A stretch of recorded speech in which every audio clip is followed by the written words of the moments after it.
Johnny vous offre la revue de presse. Fabrice Nguema, bonjour. À toutes et à tous, bonjour. La presse à la une du parquet. Voilà le titre qui barre la une du quotidien, Le Quotidien. Le journal du groupe Avenir Communication en veut pour preuve. La garde à vue prolongée des journalistes du quotidien et de l'Observateur l'Obs. Dans cette histoire, c'est le procureur qui ouvre une information judiciaire, indique le quotidien qui ajoute que monsieur le ministre des Forces armées lance la traque aux sources. La source du problème est évoquée dans la tribune via l'édito intitulé « Et le monstre se réveilla », signé Cheikh Omar Dao. Mon confrère d'indiquer que depuis quelques jours, les tenants du régime se distinguent par des attaques à plein régime et surtout en règle contre les journalistes. Et la goutte d'eau de trop, c'est-à-dire la goutte d'eau qui a fait déborder le vase, a été la convocation presque concomitante de trois dires pubs, en l'occurrence Mamadou Wan, Aliou Badara Fall et Mohamed Gueye, explique Cheikh Omar Dao de la tribune dans son édito, d'où l'interrogation de mon confrère, à savoir, voudrait-on intimider ou bouffer tout cru des journalistes? Tout porterait à croire que oui, si on en croit l'édito de la tribune signé Cheikh Omar Dao et intitulé « Le monstre se réveilla ». À la question de savoir si le monstre se réveille pour se lever du pied gauche ou du pied droit, il suffit tout simplement de jeter un coup d'œil du côté de l'astre de Anne. Le Soleil révèle les propos de Augusto Pinochet, Astafourla, Augustin Tine, sur la publication d'informations au sujet de l'armée, à savoir l'affaire sera tirée au clair et les fautifs sanctionnés. Suffisant pour le populaire de retenir et faire retenir que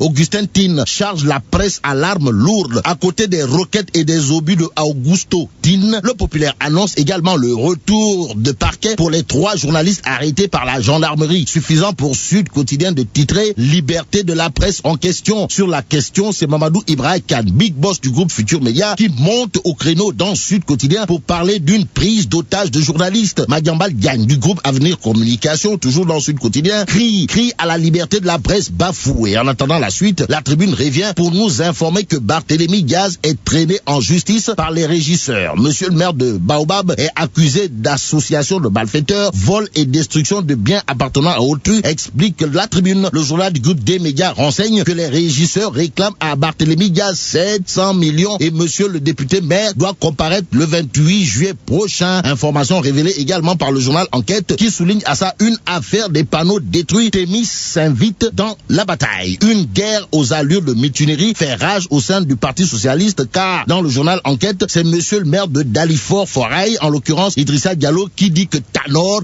doit quitter la tête du PS. Un PS man, comprenez, un socialiste roué de verbes à la une de Zoom Info. Le journal affiche en tout cas les touilles de Saliou Keita, secrétaire général de l'ANPEJ, à savoir Aliou Ndoye est dans une dynamique de saboter le travail de Macky Sall. Au même moment, Zoom Info nous informe que Fatou Tambédou, ou la ministre des Inondations par défaut, a été huée et humiliée lors de l'élection du nouveau bureau du conseil municipal de Keur-Massar. Et là, c'est une certaine Oulimata Ndoye qui a cloué au pilori, c'est-à-dire descendu en flammes, voire rabroué. Fatou Tambédou informe Zoom Info. L'info est également révélée dans les colonnes de la tribune. Le journal du groupe des médias souligne les propos de monsieur le maire de Keur-Massar, Moustapha Mbeng, à savoir le chef de l'État doit recadrer Fatou Tambédou. Pendant ce temps, dans les colonnes du populaire, c'est Mohamed Diagne ou l'imam Ratib de Macky 2012 qui sort de sa réserve pour se prononcer sur les prochaines législatives. À ce sujet, l'homme qui est catégorique sur la tenue de la prochaine présidentielle, c'est-à-dire 2019 et non 2017, en l'occurrence Mohamed Diagne, confie à mon confrère du populaire qu'au sujet des législatives, des forces de la coalition pourraient s'organiser pour ne pas être surprises. Restons avec le populaire qui affiche les révélations de Mbaké Fall, procureur des chambres africaines extraordinaires, à savoir Abré risque 30 ans de prison ou la perpétuité. Bon, terminons avec le témoin qui révèle que Ndeketeyo